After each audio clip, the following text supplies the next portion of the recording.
Welcome back to Talk Simulator 2, our experimental Let's Play series where we talk about the issues of the day while driving trucks. I'm Josh. I'm Isaac.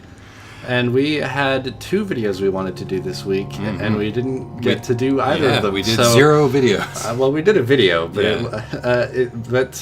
now I'm all queued up with a bunch of stuff we can't talk about in this episode. Exactly, because we have... I mean, next week is going to be a humdinger. It's going to be great. That life doesn't happen again, but... So the end result of us sort of not nailing the dismount this week is that we are stumbling into the home stretch here a good hour and a half before Friday, where this video is scheduled to go up, and Josh and I are both on the sleepity side. Yeah, look at this guy. Look at that guy. He's probably pretty sleepy too, you know. I said the sky. Oh, I bet this guy is. Excuse me while I kiss this guy. This guy, yes. I was just doing some very sleepy driving myself. I was just on my way back from Jersey, driving on the turnpike, the cursed spine of the nation, the episiotomy scar of the nation, and I just about I just really enjoy driving while I'm tired, but not so tired that I am dangerous to myself or others. You know, just that little sweet spot where I'm not likely to murder anybody else, but I can still get a little bit of a hypnagogic buzz going on. Driving does have a bit of that particular ambience to it. Mm-hmm. Sort of back brain samurai flippies. So here's a thought that I had the other day. I was washing dishes and thinking about death, like I do on a Tuesday. Sure. And I was going through the usual thing. You know, it's like, what about robots, brains and jars, uploading your shit? And ran into the problem that pervades, you know, a lot of this sort of notional science fiction jazz, which is that, you know, a copied consciousness is not a transferred consciousness, right? You know, you upload your brain to your computer from your dying self, you still die. Yeah, sure. The thing that is in the computer thinks it's you. This is one of those old philosophical riddles. Yeah, but it sure as heck isn't, because your continuity died. And I thought, well, one way to get around this idea would be to consider myself not as a continuity, but as a series of short bursts, because my brain turns itself off every night. Sure. I mean, continuity is surely only important to your consciousness for as long as you consider it important to your consciousness. Exactly. Robot you wouldn't particularly care about that. Although, I did read a piece recently about how computers are actually a really bad model for how brains work, despite, you know, how we talk about it. Apparently, he made a good point, which was that we also talked about our brains in terms of hydraulic action when that was the new and hot technology. That's how we got the humors. I suppose that's true. And we'll move on to whatever the next new and hot technology is. Yeah, laser beam brains. Yeah. Regardless, the idea is the sort of the implanting of yourself into a machine of some kind. An eternal body. Yes. And thus circumventing your own destruction. And, you know, this train of thought actually led me to be like, oh shit, sleeping is scary. Which is never a thought that I've had before, because I've been super enamored of sleep lately. But I think that I understood for the first time sort of that poetic idea of sleep being a kind of death. Because it does interrupt your continuity. It does interrupt your continuity, and I've found at times lately that it's taking, and you know, this has happened over the course of my life at various times, depending on what else is going on. But like, upon waking, it can take more or less time to assemble the components of yourself. Yes. And so you can be aware of and remember these points where you haven't really booted up yet, to use a metaphor that will be discredited in the future, as Josh has pointed out, where you are still loading everything into memory. And so, you know, the two takeaways of that, which I kind of mentioned at the end of our Samurai Gun video, is like, one, oh shit, I've died like 1,000 times. Wow. And I only think that this is me because every time I go to sleep I die. And then my robot clone gets booted up in the morning. Does that thought make death less terrifying? It might. I gotta quibble with gotta do the thing I do. I'll quibble away, little cat. This is the point of the endeavor. Yeah, I mean, the thing is, it's not quite the same as uploading your thoughts to a new machine, because it's actually the same machine. Like, it's the same machine loading the same data, to use this problematic analogy. You know, it's you didn't shut down the computer, you just put it in sleep mode. You know what I mean? Quite literally. That is an overdetermined metaphor now. However, oh god, it's like a snake eating its own tail. It's true. Like, your brain never stopped consuming energy. It never deactivated. It never actually shut down. But people do. You know, people's brains do die and then get jolted back into life. That's true. It's possible to do that. And do you know offhand whether there's evidence that alters the brain chemistry in some permanent way? I suppose it probably does. I mean, it seems likely. If you take the hard drive out of a machine and put it in another machine, is it the same computer? And there was that guy who got a spike through his brain and lived and turned into just a different person. Yeah, no, that's true. I mean, I guess my point is not actually to quibble with the idea of death. Yeah. Well, no, my idea is not to quibble with the body-soul duality. That's kind of, you know, not really what I'm interested in here, as much as it is the continuity of consciousness. Sure. You know, irrespective of the vessel. We could just go ahead and do the thing and talk about this in terms of the Star Trek transporter.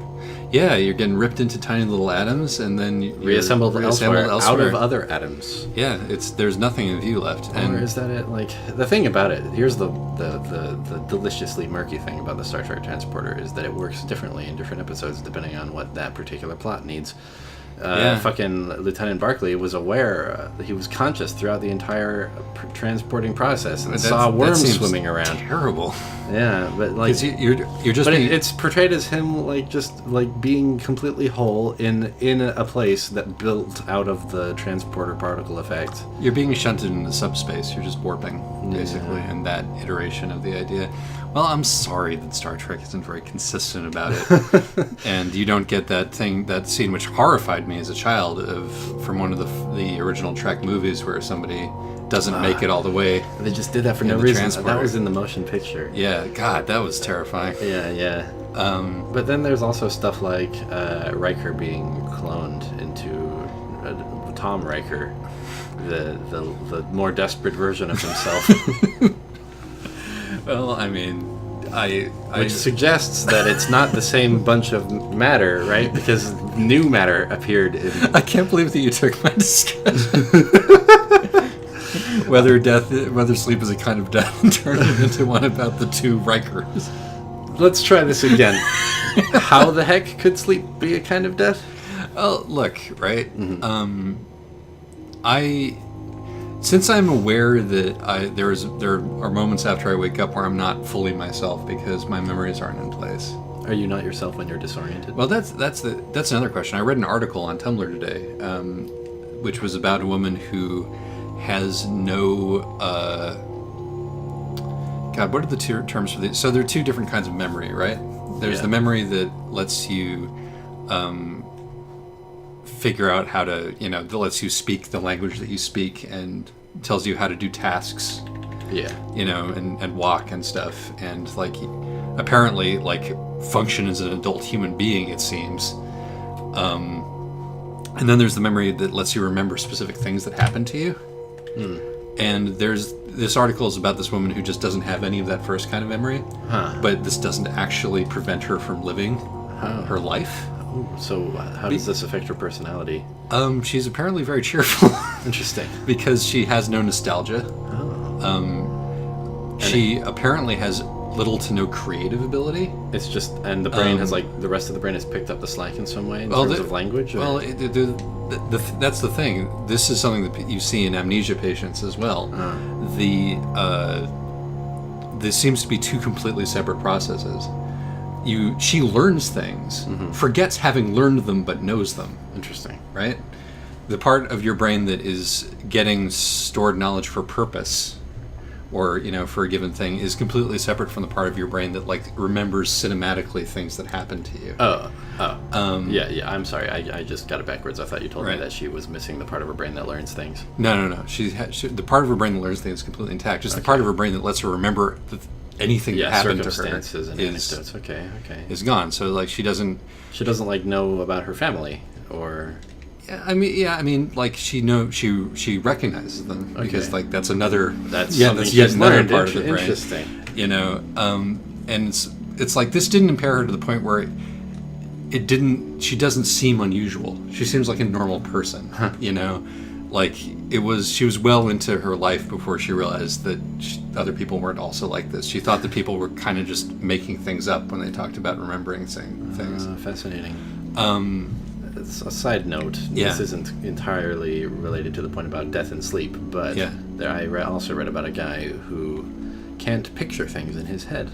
She also can't picture things in her head. Oh, fascinating. Yeah, it's like there was like they did this thing where she was like when I try to picture a beach scene, I get as far as a hammock, Yeah. and I can maybe try to add a palm tree, but when I start thinking about the palm tree, I lose the hammock. So yeah, that's apparently part of the same shebang. Very interesting. So Yeah. it's all evidence that there's way more than one way to be human, which is some evidence. Isn't that fascinating? Some evidence that the human machine would probably be perfectly okay to hang out with. Yeah, actually, that's pretty true. I brought that up because like before I know who I am. Oh, by the way, we're in Arizona. Yeah, did you notice that? That we're in Phoenix. They added Arizona to this game in the time since we last played it. Look at those little succulents on the side of the road, little cactuses. We'll see how cool this is. It's a shame it's nighttime. We picked a route that has like a really squiggly part. Did we? Yes, we did. Okay, cool. And so we're going to see how that turns out when we get there. But like, it doesn't scare me feeling like I remember not knowing who I am. It feels like that's all right. It's Yeah. interesting being somebody else. Hey, it's Phoenix. Yeah, there it is. It's kind of pretty. It's interesting being something else. It's interesting being a collection of instructions. Yeah. That is not set. That is context free. It's just it's a procedural thing, like a roguelike personality. The perfect metaphor. Yeah, that's it. We're going to be talking about human consciousness in terms of video games before too much longer. Video games that aren't played on computers, but are played in the mind. Oh man, we'll emulate minds so we can play video games on them. That sounds amazing. Sign me up for the future. And the point that I was trying to make about super unethical. Yeah. I'm sorry, go on. super unethical. That'll be the name of the game. Super Unethical 624. The point that I was trying to make, look at this cloverleaf mess that we're traveling through. That's a real mess on the map there, yeah. Yeah. The point that I'm trying to make is that all of this plus how much I love sleeping. And I've always hated trying to sleep, but the act of being asleep is always something that I love. Particularly recently, I just value it more and more. Yeah. It's finally, maybe temporarily, but finally starting to relax me a little bit about the whole specter of undoing. Just because, like, hanging in sort of purgatorial, cyclical amnesia and so forth just seems like another way of being a person. Yeah. Or any of that kind of stuff. Yeah. It's interesting. Dreams are nice. Yeah. I'm very fond of dreams. I'm not very fond of people explaining their dreams to me. Oh, nobody is. And I do like Monica and I have a ritual where we share what dreams we can remember. Oh, it's just the cutest stuff. But have you ever? Well, I'm sure you've encountered it. But have you ever idly enjoyed that goofy spiritual notion that dreams are you visiting your other lives in some fashion? What other lives? I don't know. Like past lives? Oh, just however... However iterations in probability? Yeah, whatever. Like, however this particular New Ager is spinning the wheel. But, like, in like, dreams, they're no less real. You've got your real self and you've got your dream self. Or you've got your waking self and you've got a myriad of other waking selves that you visit when you're dreaming. You know, just...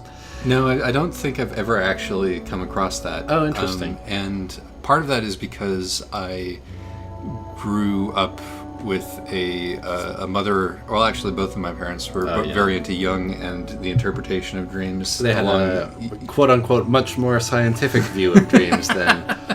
Well, you know, there's a way to interpret dreams that I think of as the way to interpret dreams, which is the way that my parents used to do it, which is, or my mom particularly used to do it, which is, you know, no better or no worse than any other way. But Sure. I certainly hope there's no reality to dreams, because when I dream lucidly, I tend to take those opportunities to commit horrible crimes. Because I like to experience all things, and if it's consequence-free, that's another one to add to the playbook. Yes. So, that's an interesting fact about Isaac, in case you're wondering. But what if the experience you're missing is the crippling guilt of doing something truly horrible? Oh, I feel that in life, Okay. even when I don't do something truly horrible. What about the crippling guilt of doing it for real? How do you know if it's any different? Okay, hold still. He attempted to strangle me, ladies and gentlemen. Yes. I'm going to ignore this red light. I'm bored of it. This is the crippling guilt of This is flouting traffic. This is what video games Oh, are here, for. you see the squiggly coming up? Oh, I'm excited. Yeah, this is the relationship I've been beginning to forge with trucks. Just the illusion of reality has been weakening, and now I'm just... The red lights are optional. Yes. I mean, just like real truck drivers, right? Yeah. I'm almost speechless because I'm really excited about this terrain. This is very recognizably... Arizona has hella terrain. This is very recognizably American terrain, Yeah. particularly if you're a West Coaster. And it's just lovely. And I feel like I've driven this road, actually. You know, Do you have any idea what this road is? This big squiggly monster? it's Route 60 according to that sign. Oh, okay. And that sign looked familiar to me on some prefrontal level. I've certainly driven around this part of the country. I should drive more slowly. You've been to the Grand Canyon, Josh? I have. I think the Grand Canyon is one of the most amazing things I've ever seen. No, it's really beautiful. I went there as a kid, though, and so it terrified me. I think we've actually spoken about this on Trucks before, the fear that you will lean over the railing and your center of gravity will somehow shift up to your solar plexus and you will head over heels tumble into the Grand Canyon. Quap your way to your death. I had a bad experience at the Grand Canyon where my parents stopped for one last viewing vista thing, whatever they call them. You know, just the places with the views. Yeah, scenic area or whatever. Yeah. And my brother and I opted to stay in the car because we were getting a little bit bored of all these fucking gorgeous views. And I don't know, we were hanging out in the car paying attention to whatever we were paying attention to, and then we looked out the window and Mom and Dad weren't there anymore, so of course we came to the natural conclusion that They've fallen into the canyon. Oh, Jesus. Yes, that they had leaned over the railing and their center of gravity had somehow shifted into their solar plexus and they tumbled head over heels. Oh, this is beautiful. I wish it was daylight. This is the Grand Canyon, isn't it? Well, it's not. I mean, that isn't the Grand Canyon. You can't It could drive be the alongside video it, game I'm Grand pretty Canyon. sure. But I have driven this road. I recognize this terrain. But anyway, we got out of the car and we cried, and then, what do you know, my dad's head popped up over the divider. It turned out they had ventured off to the restricted area, those, without, like, warning us, those clods. Those scamps. Anyway, this is a digression. What I wanted to say is... So you got to experience being an orphan for like 10 minutes. Yes, for a moment. I think before my... Oh, Dawn. Yeah, it's in the plane. I think before my dad showed up, what I was getting ready to say was, well, I guess we'd better go look for a new mom and dad. Pragmatic, ever pragmatic. But I was planning on returning to dreams at some point. Okay, go Probably for it. when I sleep tonight. Yeah, or perhaps when we watch The Burden of Dreams in preparation for next week's episode. I'm so excited. That's my favorite movie. That's not true, but it's up there. Yay. I like dreams. I like dreams a lot. as I said, I used to be impatient with dreams. I used to think of them as random firings of neurons, which, I kind of still believe that is probably what they are. But I think that impatience is unwarranted, because what better thing? Like, it's not. Even if they aren't like inherently vested with symbolism, like, and messages that your brain is trying to send you. Yeah. Like, what better to put the effort into reading such things into than what your brain is doing without your say so? Yeah, no, I mean, it's like reading tarot is useful because it's using the pattern recognition on your brain on some big building block ideas. Yes. Which can help you figure stuff out. And like, and if you like algorithmic art, like, Yeah. what better piece of hardware to generate it than your noggin? I know it's actually, if it didn't feel quite as hippity dippity, Yeah. it would be something to be more excited about. But like my I have a third blog that is not for the general public, which is just turned into a dream journal, and it's like, I'm pretty sure nobody cares, but I like it. well, no, I'm running out of fuel. yeah, where. I wonder if we'll see a gas station over the horizon. Looks at like any we're point. near our destination. Yeah, so we are. This is going to be a brief trucks, but that's for the best. The God, what a gorgeous! I mean, this is just like an American Splendor simulator, and not the movie American Splendor. I'm glad that Arizona the doesn't actual feel splendor. just the same as Nevada. Oh, what my no! It's they've been putting some serious work into this, Yes. which I appreciate. They've been working those height maps harder than the rest of the game had the opportunity. Yabbity-da.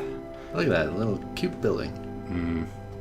That's where I want to live. Anyway, Anyway. did you have a final thought on dreams? Oh yeah. The it's like there are definitely dreams where you've been thinking about a problem, and you continue thinking about that problem while you're asleep. Yeah. And the dreams that result are so incredibly unsubtle that you wake up. I don't know if this is everybody, but you wake up feeling like insulted by your own brain. Yeah. I remember last time I was seeing a therapist, like they came up with some interpretations of my dreams that made me just go, "Oh, boo! Come on, Can't we be a little more algorithmic than that? We're never gonna get to my destination now." Okay, that's I mean, Actually, yeah, we are.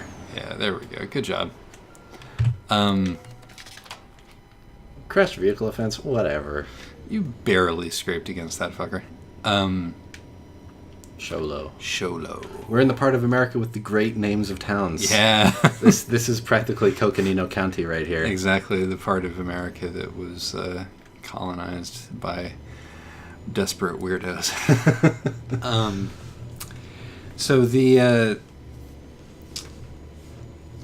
but and like I know I definitely have friends who for whom dreams are like, hey, let's do the PTSD show every night, which Yeah. is not so great, but which I think is something that should be discussed when you're talking about like, what are dreams, what do they mean? And it's like, it's brain vomit, which can be terrible if your brain has been consuming stuff that's bad.